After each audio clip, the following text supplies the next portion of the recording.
Does your church have a prophet? If it doesn't, does that mean God isn't speaking to your church? Did prophecy get missed in the gift mix for your church? And who should you talk to if you have these questions? Welcome to Practical Prophecy. In this series, we answer common questions and misconceptions about prophetic ministry and revelatory gifts to help you use practical prophecy for the real world. I'm Andrea York, prophetic director at Sonrise Church, and I'm with Pastor Chris Westby, lead pastor here at Sonrise. Today we're talking about what if a church doesn't have a prophet. Right, yeah.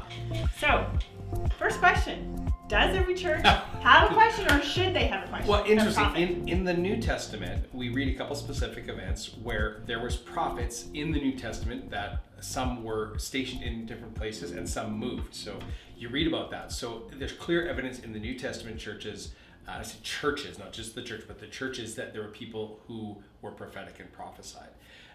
You don't read it that it's actually in every church. You don't. When Paul's writing to every epistle, he doesn't call out the name of a prophet to everyone.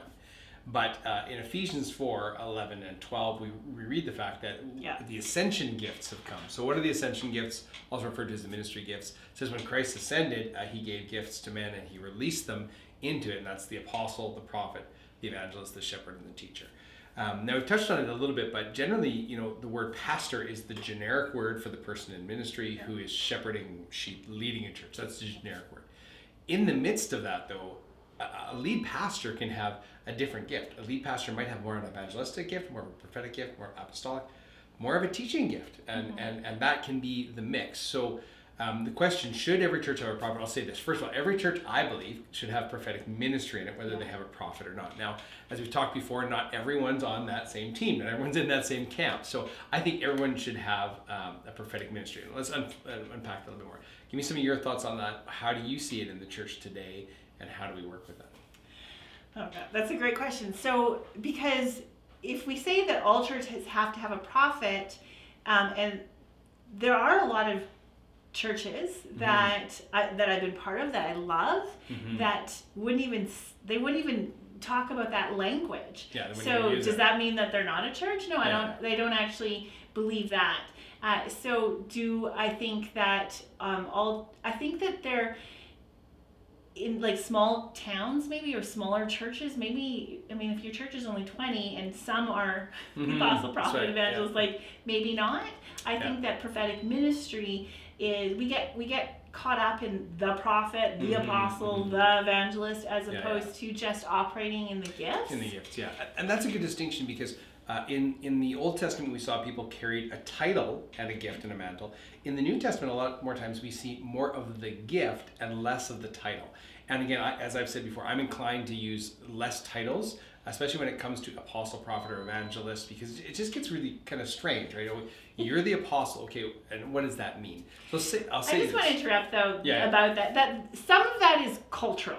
100%. Right? 100%, like so we don't use that where we live, right, in and more West Coast, but I know that if we go maybe down south, or 100%. the apostle or prophet, they honor it so much. In Africa. So it's not something that is wrong if you do that. It is some of that's cultural. So I just wanted to add that in. So I think like what you see and what I would see in the mix when someone's prophetic, generally you don't always see people who are prophets who are leading the church, and generally because it takes a little bit different gift mix to lead a church than the prophet has. Because the prophet gift mix usually is calling things out, forthtelling, is also has an ability to discern sin and things like that. You don't really see that as the main gift role. You see a lot of times in forward-moving churches, you'll see someone who has an apostolic gift mix, and they can call out the other gifts in there. Or sometimes in churches that I would call churches that are kind of just maintaining, they might have a gift of a shepherd or a teacher,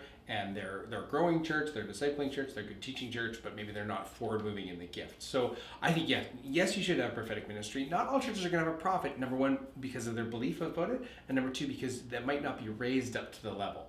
So I would say this, in our fellowship of churches, we have a number of people that we would consider, prophetic and prophets. We'd put that title on them in our fellowship, and they would be people who you could bring into your church, or they could travel, across countries around the globe, and they would be recognized as that. They'd bring a prophetic word into the church. And some of those people actually travel and do that. Some of them have been pastors at times, some of them are itinerant. So you definitely do have that. Like, within Sonrise, we would have different people at different levels of prophetic gifting, certainly, and the idea is to keep growing them up, because that's really what we think the call is, to mature those believers, to see them do the ministry as it says later in Ephesians 4.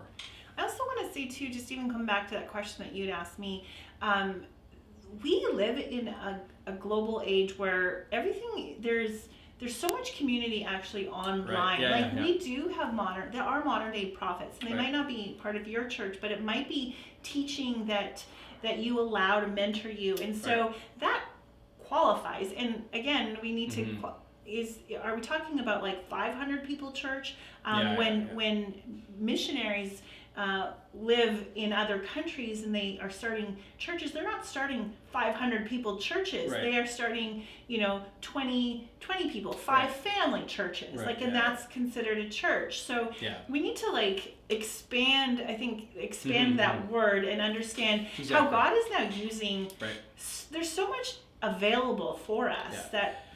And I would say, the absence of one of the fivefold gifts doesn't disqualify you as a church, right?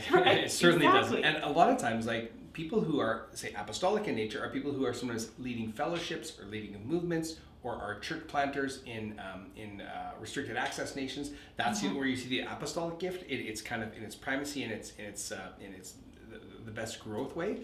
And so they're not always the people as apostles who are leading a said church, because they'll be planting and growing and sending missionaries and all those things that they're known for. So similar with the prophet too.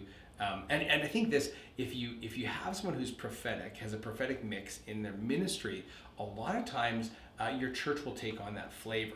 People might not sense the care of the pastoral side, but they will sense the prophetic side, right? So I think really God wants us to play to our gifts that He's given us, the strengths He's given us, and know that there's other people in the body. So an eye can be an eye, and a mouth can be a mouth, a hand can be a hand.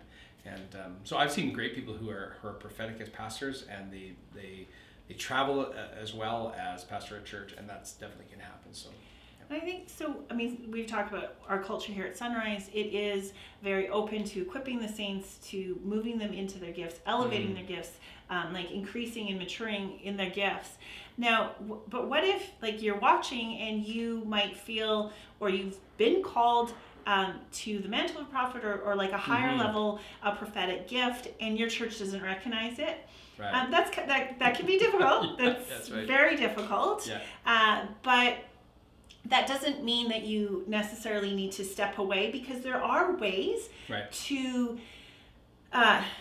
bring in the prophetic, kind of like secret. Jehovah's sneaky, right? Subtle. First thing you do, you call Andrea if you need someone. Okay. No, but I do believe, maybe secret's not the word, subtlety is probably the word. Yeah. I've been in different camps and I grew up in a different denomination than I'm in now. And I would say this is that there's ways that you use the right language and you use sensitivity.